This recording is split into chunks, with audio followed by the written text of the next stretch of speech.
Hi, everybody. This is Norm Mathers with Enigma Media. Today in the studio, I have Splintered Throne. How you guys doing today?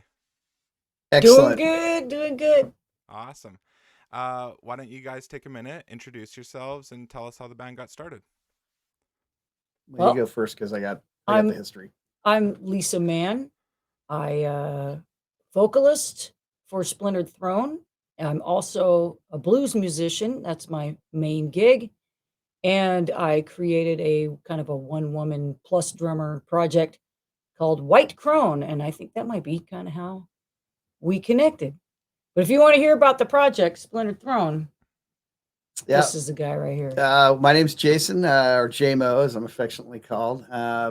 Splintered Throne started in '06, and I wasn't even a part of the band then. It Whoa. started out as actually a death metal project with the original singer and our current bass player and some other cats. And then in about 2010, it kind of imploded, and the original singer Brian wanted to kind of go in a little bit of a different direction, so he enlisted myself and our current drummer Chris, and kind of changed the sound of the band to be a little more kind of power metal, old Mm-hmm. school thrash, which is kind of where I'm from.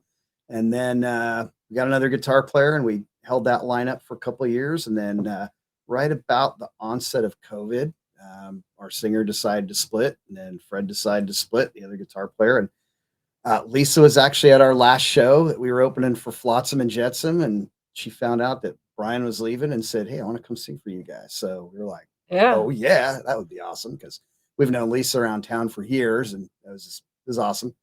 And then after Fred left, I called my best friend Matt Dorado, who plays in another local band called Earth to Ashes, and I was like, "God, we lost a guitar player, man. What are we gonna do?" It's like, "How about I join the band?" That's great because I was actually going to be the original guitar player for Earth to Ashes 10 years ago. So Oh, it all just kind of in the perfect world of the universe. Here we all are together, and so here we are. That's Got a new album coming, and we're all super excited. Yeah, that's sweet. Portland. A Yeah, lot of cross pollination in Portland. That's a fact. Yeah, musical babies being made all over the place in Portland. hmm Hmm. Oh yeah, Um, so, um, I noticed on the discography that you guys have, is it just one single with Lisa singing? yes. There was a second song we were going to release, and it just kind of hasn't happened yet. So I don't know if we're going to release it or B-sided or what. But somewhere out there is another little piece of music, and I don't know what we're going to do with it, but we'll see. yeah. Those songs were from the original singer. Immortal is definitely it's a low range for me, but that's a comfortable range for me. I'm definitely an alto vocalist, but Mm-hmm. we've gotten a lot of great feedback. We've gotten some radio play. There was a show in Brazil that was just Yesterday. spinning the track, Oh, sweet. and they had a chat open, and people were saying great things about it. But now we have all new material, new album coming out. It's in the mix down phase. We're going to be mastering it soon. Sweet. And yeah, everything's just kind of taken a lot of time because of the pandemic, and because we all have lives, and you Absolutely. know, Yeah, I'm a musician as well. I understand. oh yeah. Yeah, you want it done right away, but yeah, there's always Mhm. processes to everything. Oh yeah. So how is your guys' writing process? Who's the main imagination starter, and how does the fire get lit? Yeah, it's pretty much me. Came up with probably 90% of the record, and then everybody has their input to tweak it or change it or say, "Hey, wait, maybe don't do it that long." And then Lisa wrote almost all the lyrics. Is great because I would just here's some ideas for a song, and the next thing I know, I've got lyrics and a melody line and a hook, and it's just great. The songwriting process is actually really easy, and this Cool. is the first time Oh we've yeah. ever written together. So we're Yeah. excited to see where it goes. And I don't normally write. I mean, that's what I do for a living, songwriter, recording artist, mostly blues.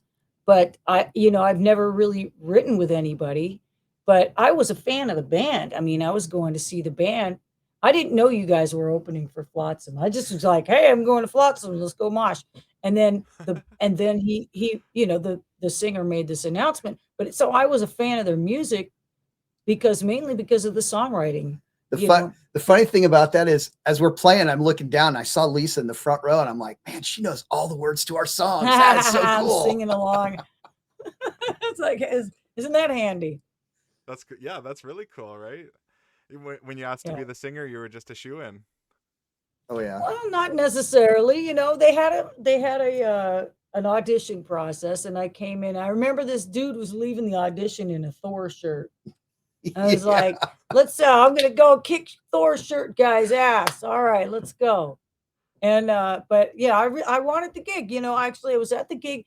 The singer made the announcement. Like I said, I'm in the front row. I'm with my friend, my other friend Lisa, and you know, he says, "Oh, you know, it's been a wonderful journey," or whatever the speech he makes, and my friend's like elbowing me. She's like, "Go talk to him. Go talk to him." And, you know, basically, it was at her goading that this happened.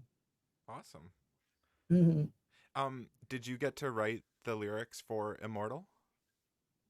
No, Immortal was so me. The night Lemmy died, I was pretty upset. Lemmy to me is like my hero, one of my heroes. I Rest wrote in that peace. song. That's right. I wrote that song and wrote those lyrics. I kid you not, in about 15 minutes after hearing that he passed, that whole thing just came out just like that. It was Yeah. amazing. I was floored. I was like, oh my gosh. All that had, we tweaked a couple of little words when I showed it to Brian, our old singer. He just tweaked a couple words. That was it. It was just like that from the get go. Completely written, completely done. I don't know where it came from. Actually, I do know where it came from, but It came from you. came from Lemmy. I swear to God, I swear Lemmy worked through me and just made it happen. I swear. That's a cool way to think about it. I like that. I like that a lot. kind of cool. We're all bass players, all Yeah. three of us. He's a bass player too. He originally Yeah. was a bass player, so Yeah. I played in a band called Ed to Shred for 20 years. yeah. And I recently just got so busy I just couldn't do it anymore. So I had to hang up my bass, and I still mess around with it, but Can we geek out for a second? What kind of basses you guys got?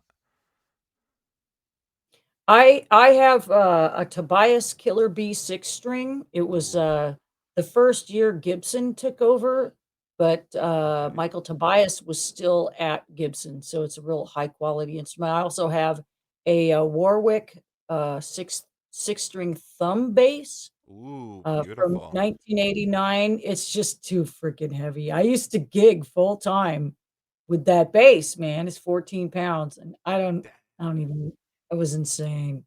So I mostly just use that for studio. I also have an 8 string Kramer, Okay, um, yeah, yeah. but, I do use that for recording as well. Is it is it like a four string and then it's got Yes. another four strings of guitar strings underneath? The octave, yeah, it's got the octave strings, so Oh, it's real cool. real Very cool. chimey, it's got a nice chime to it. It's Hmm. great, great bass. I got a Fender P bass made in Mexico. Then I swapped out the pickups for EMGs, and then I've got a Jackson 5 string concert bass. Same thing. I swapped out the pickups for EMGs. Beautiful. It's funny, but neither of us are playing bass in this No. Oh, band. and I got an Ibanez 5 string too that I still keep around. It's a Ah, piece of sweet, junk. Yeah. sweet. An old sound gear. Yeah. Yeah, I applaud you, Lisa. I have a Music Man Stingray, and I think it's only Yeah, 8 or 9 pounds.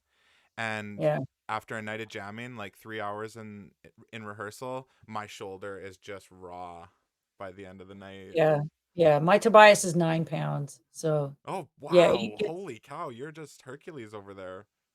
well, I'm kinda, like, sideways, you know? My whole body's been deformed from X many decades of playing that damn bass.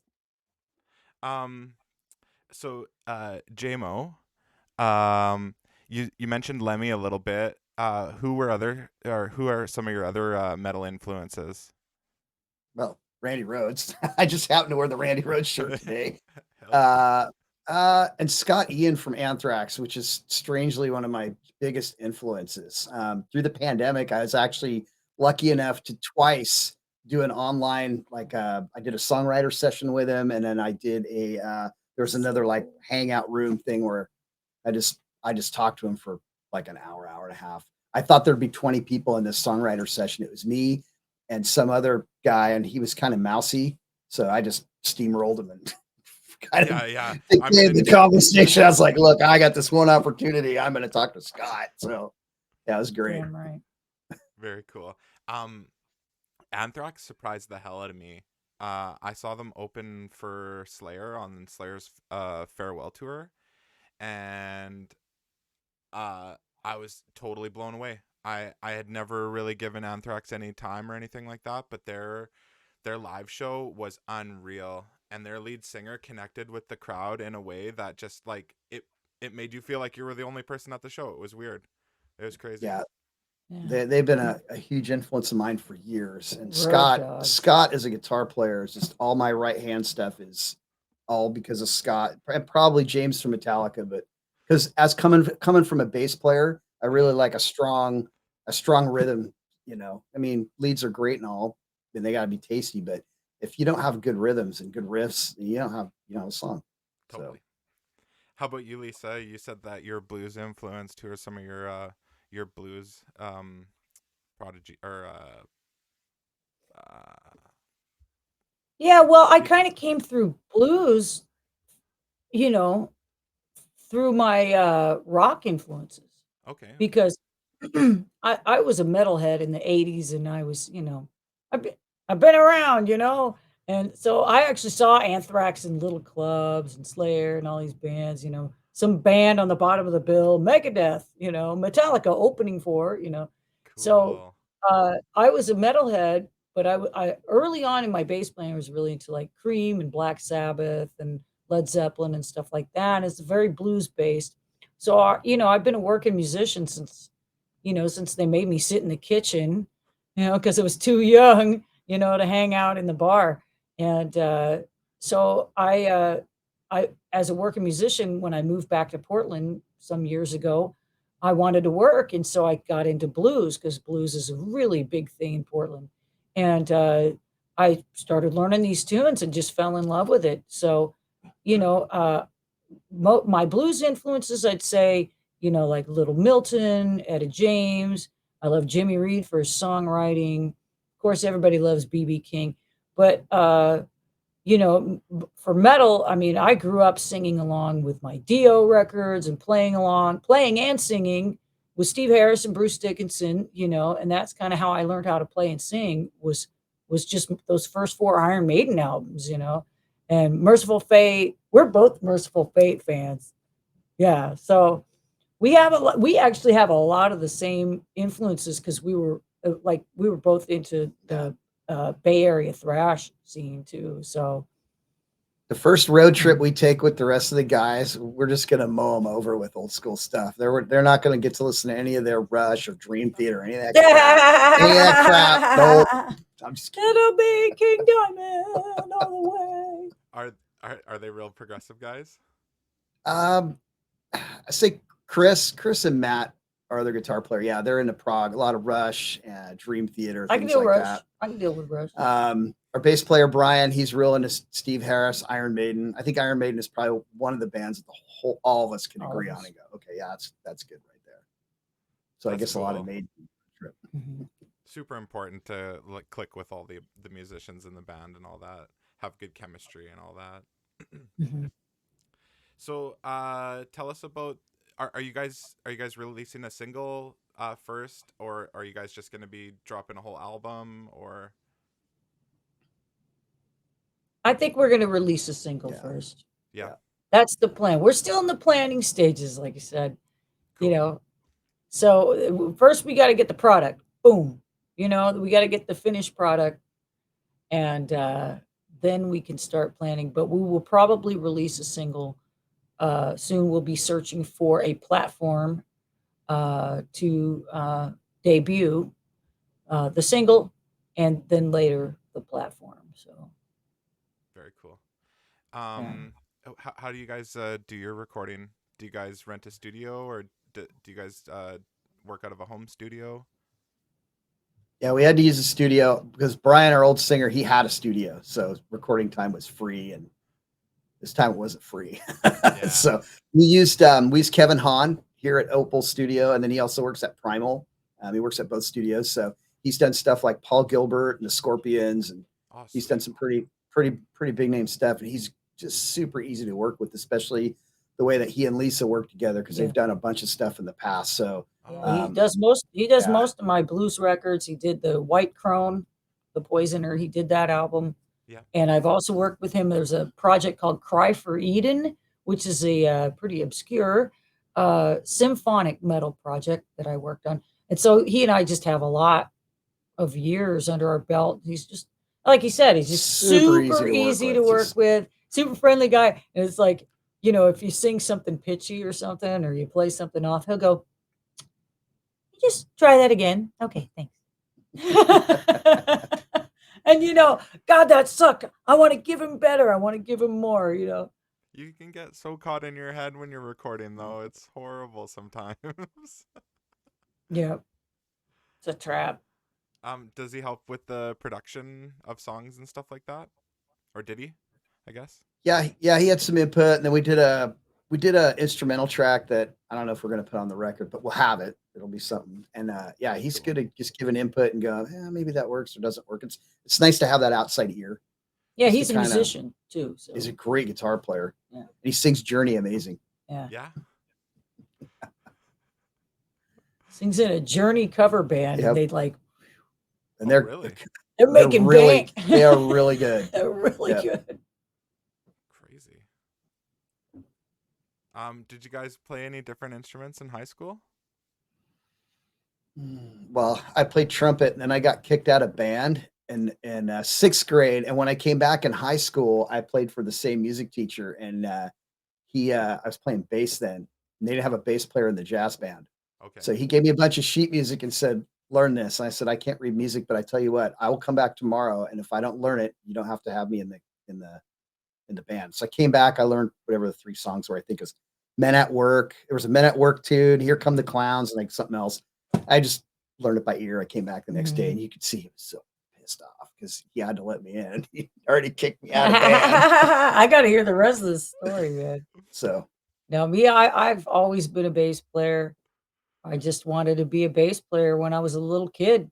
I thought Gene Simmons was really cool, but it was just always what I heard, when I listened to music. And so I walked home from school every day for a year in seventh grade, and I saved my lunch money so I could buy my first bass. So I was like Wow. malnourished and just eating a can of beans. But my dad didn't even know I was doing it. It was bad. I was a very sickly child, but I had to No. have that bass. Had Wow, to that have it. is some crazy dedication. Yeah. I, I don't even think I I did, knew what yeah. a bass was until I started to learn how to play one. Yeah. Like, I just that's what I was a huge Kiss fan, yeah. but I was also into, my mom had like she had the Barbara Streisand albums and, Melissa Manchester and all that stuff. So I learned kind of some singing from that, but my dad was into like Steppenwolf and Led Zeppelin and all Very that cool. stuff. And Yeah. Deep Purple, man, Deep Purple, Roger Glover, that was a big first influence on me. yeah, when Um, I grew up in the Bay Area, and everybody wanted to play guitar. There were no bass players, and so out of my group of friends, they went, you really suck. Why don't you play the bass?" So I started playing One the note at a bass. time. Like you can handle a note because I have these. If Alvy could see it, I have these really short sausage fingers. They're not guitar player hands at all. I don't even know how you play Yeah, guitar with them so things. I'm me like, too, well, dude. I'll I got small hands as uh, well. I'm like, I'll play the bass, whatever. And then I was the only bass player around, so I was constantly playing. So Yeah. clearly I got better. How do you guys find navigating social media? You hate it, don't Oh, you? I absolutely You hate it. either have to I hate just it, you have to hate freaking it or hate it. love it. The thing, what I'm really into? Metal Twitter. Metal Okay. Twitter rules. It's awesome. It's like this community of people, and mostly, we share each other's music and follow each other. There's people who also don't play metal.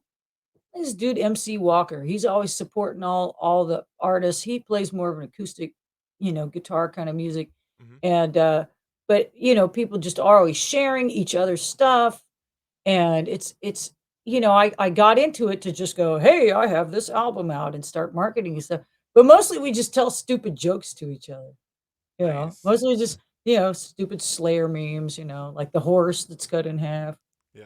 you know? That's awesome. I would probably enjoy it more because I'm actually a very social person, but I don't have the time. It's And time so consuming. if you can't put the time into it and it's half-assed, and I think that's why I hate it the most is because it doesn't I can't be genuine with it as genuine as I'd like to be. Yeah. So, I'll get on a roll and then life happens for 2 or 3 weeks, and then I'm like, crap, now I have all this other stuff I gotta do. It's just tough. Yeah. I find it very hard to stay on top of as well. And I go through Mm. spurts just like you, like 2 or 3 weeks where I'm like just kicking ass, taking names. I'm like, yes, this is my life for the rest of my life. And Mhm, then mhm. and then I don't know if it's just horrid depression or something kicks in and Yeah. Yeah. I had this show that I was doing, my own little thing that it's called That Stupid Guitar Show. yeah. And I tell stupid jokes and I play a riff or something or play along with and I get on a roll and my friends are like, "That's great. You need to do more of that." And then nothing happens for a year. And then I put out 2 episodes and yeah, yeah, yeah, I get a bunch of feedback and then nothing. So, It's Yeah. it's hard, It is so tough. It is. I understand more than anyone, I think. Well, like I'm in a band. I got 2 kids. I try to do the Mhm. interviews and the podcasts and stuff like that. I I essentially do wear a ton of hats, so I get it, man. I totally get it. Yeah. Well, we appreciate you having us yeah, it's on great. this today. Thank you. So what are you guys' plans for the next year and a half, 2 years? Release the album and play some gigs. Fuck We're yeah. actually going to a photo shoot today Yeah. as soon as we leave here. Sweet. Photo shoot, got a gig here locally in March. And Nice. then we're in a competition. We're in the Wacken Battle of the Bands. Wacken. So Wacken we Vessel. won the Portland round. And so we're going up to Seattle for round 2 in No April way. 9th. If we win that round, and there's some steep competition, so it'll be fun. Yeah. Then whoever wins that round goes to LA, and then whoever wins to LA goes to Wacken.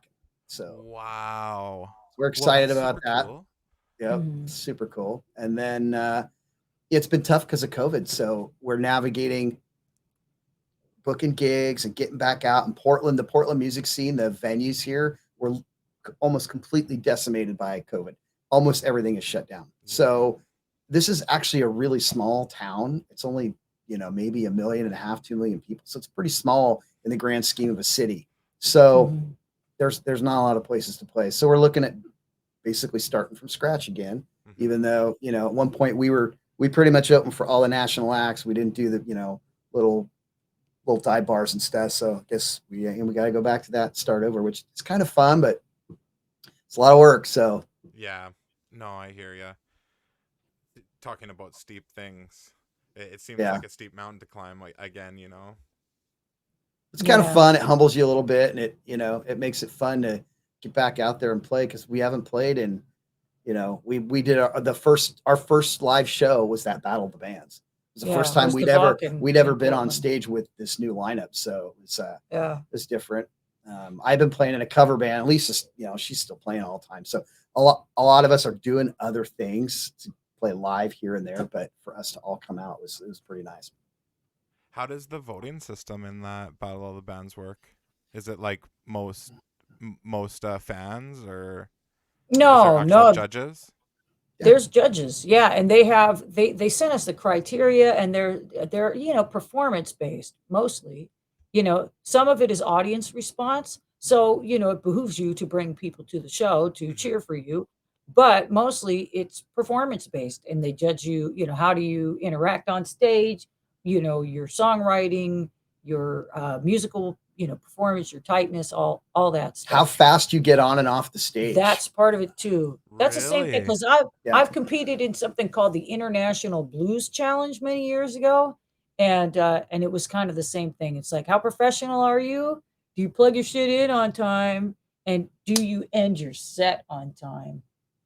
Because they don't want you going over. And nobody wants to deal with bands that go over anyway. That I think that's a good judge of professionalism right there. because I'll tell you, the Waterfront Blues Fest around Mhm. here, I've seen some people go way over. Oh, blues solos. Buddy guy.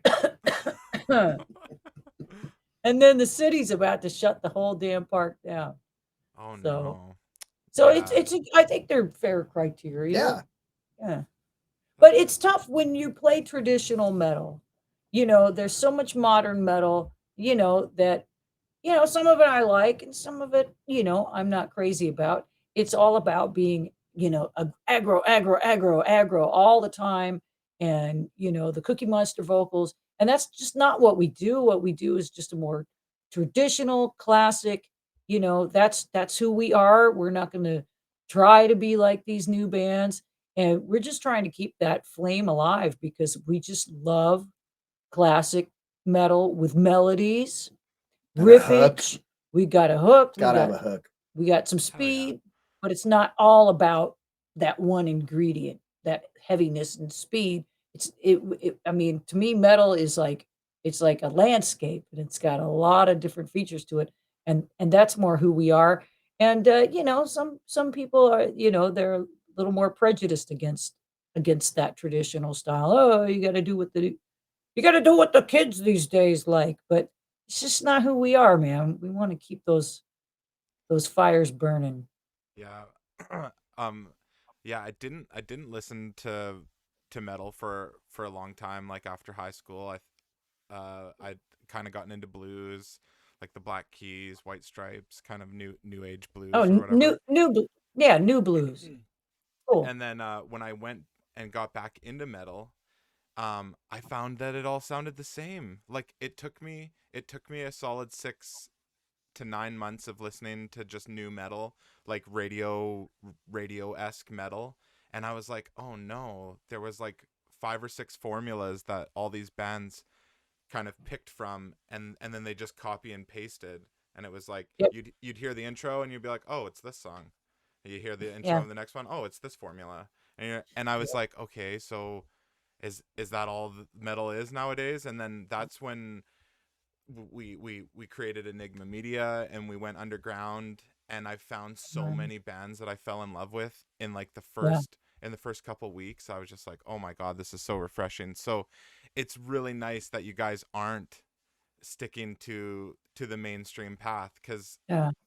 frankly I'm sick of it. It's just not interesting. And there are some new bands I like. Like I like Ginger, I like Trivium because they bring something a little different to the table. It's Hmm. not just the same, it's in drop B and after like you said, I know the singer's gonna go roll, and but as soon as that starts, I'm like, yep, next song. And I then don't, in the chorus, he's gonna go, yeah, yeah, I'm just yeah, like yeah. so That's my band. All right, sorry. I'm always Sorry. I'm always looking for something new. No, So no whining. and I even find a lot of the older bands, like I wasn't super impressed with the last Maiden album. It was okay. But I'm trying to find those different things. That's why I like a Ginger and I like Trivium because they do something a little different. Mhm. Did you Yeah, guys I love Car Bomb, man. Car Bomb is the shit. Carbomb is cool. I They're like this band out of nuts. Seattle called Solicitor that Lisa turned me on to. They're Solicitor. freaking awesome. Are they okay? I'll check them out. I I got a like them. running list here that I write down bands from all of my interviewees. And There's Greyhawk. Check out and Greyhawk. Greyhawk. Yeah, we're playing with Greyhawk in March. They're really good too. The Grey Hawk. They're out of Classic. Seattle. Yep. Okay. Power metal. Classic power metal. Dang, I just had something right on the tip of my tongue in that last I'm segment we were sorry. speaking of about bands. It escapes me. I cannot remember. Okay, so one thing that we ask all of our bands is if there was one thing in the music industry that you guys would change, what would you guys change? That fact that a very small amount of people control the direction of where music goes in the United States. I can't speak for elsewhere in the world, but here in the US, they just feed you this canned garbage and they try and kill rock and roll of any kind, and it just sucks. Yeah. For me, because it's this small number of people and because they're really focused on the next quarterly statement, Hmm. that they don't give bands a chance to grow. I mean, the Beatles needed time to grow. You know, they were, hustling in Hamburg, Germany, and playing small club gigs, and they needed time to grow. The Ramones, their Hmm. first album flopped. What if nobody gave them a chance? And that's what happens now, is if your first album doesn't hit, if you get signed to a label and you don't make it, they will drop you, and that's that. Mm-hmm. So, I just wish, it's the same thing all over the entertainment industry, whether it's movie producers, film and video and television. And it's just, people need a chance, artists need a chance to flourish, and they're not going to, you know, sell a million copies with their first CD. The next one they might be the next, Joni Mitchell is another artist that needed time to flourish, and she's a legend now. So, That's why it's called artist development. You take your yeah, artist and you go, wow, there's some potential there. Let's kind of yeah, vet it out. And it might take 2 or 3 releases, movies out, whatever. that's right. Even look at actors, look at some actors' early films, and you're like, oh, that guy's, there's potential, but he's really a crummy actor. And Yeah. then you watch him in, I don't know, Deadpool, and you go, wow, that guy's actually a really good actor. Yeah. Yeah, yeah, yeah, yeah, I'll yeah, just yeah, use yeah. What I'll just use that happened? guy as an example. He's one Yeah. of my favorite actors, but if you go back to stuff like Waiting or some of the older stuff that he's done, you're like, sure, actually kind of a crappy actor. But there's potential. Mm-hmm. Mhm. Totally. Ryan Reynolds is from BC too, so we Oh, we yeah. You we freaking have a I ten. didn't special know that. we have a special place in our heart for him. Cool, cool. Yeah, no, absolutely with the music industry. I think the metal industry is probably the most friendly of all the music industries. I think that pop and country would be way more cutthroat, even rap. I'm sure dealing with the people who flow the music down in those industries is even worse, right? The thing is these things have levels, and there's this whole underground metal scene that is really friendly. And, you get to the bigger labels, and it's a lot more businesslike and cutthroat, and how much money can you make and how many seats can you fill. Hmm. But, rap, I actually learned a lot about the music industry from independent rappers who have YouTube videos, and they're very willing to share information about like song licensing and royalties and stuff like that. So I actually learned a lot from underground rap artists who are really open about sharing information.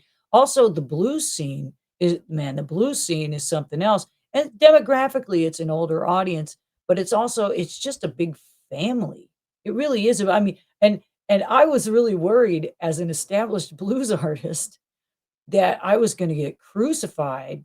We call them, I hate to say the term, but blues Nazis, that they were gonna crucify me for doing a metal album, for getting into metal. But I've actually American Blues Scene magazine was the first to debut, uh, my my first metal single. So, it's like I said, there's like these levels. You get into this underground scene, I think in any genre, and you find this real, like, support system. Totally, yeah. We, I mean, we have with Enigma, we have friends literally all over North America, a few in Europe, South Yeah. America, and yeah, yeah, it's a great support system. Singles come up and we share them, and yeah, it's awesome. Yeah. We need each other because, we don't have, A&R, or, coming knocking on our doors Well, it's and the part of social media I do like is you're able to spread stuff faster. I don't have to go all over town and post up, my flyers on a telephone pole you don't have to anymore. go to Kinko's. I no, there's a different medium which makes it easier. Totally. All right. Just before we wrap up, do you guys want to say anything to the audience, your fans? We're coming back. Come out and say hi. We missed all you guys. We've always been pretty good to our fans. So come back out, meet the new Yeah, singer and the new yeah. guitar player and The the new old crusty recruits. guys that are there. That's right. And their band sounds better than ever has, and it didn't suck to begin with. So Yeah.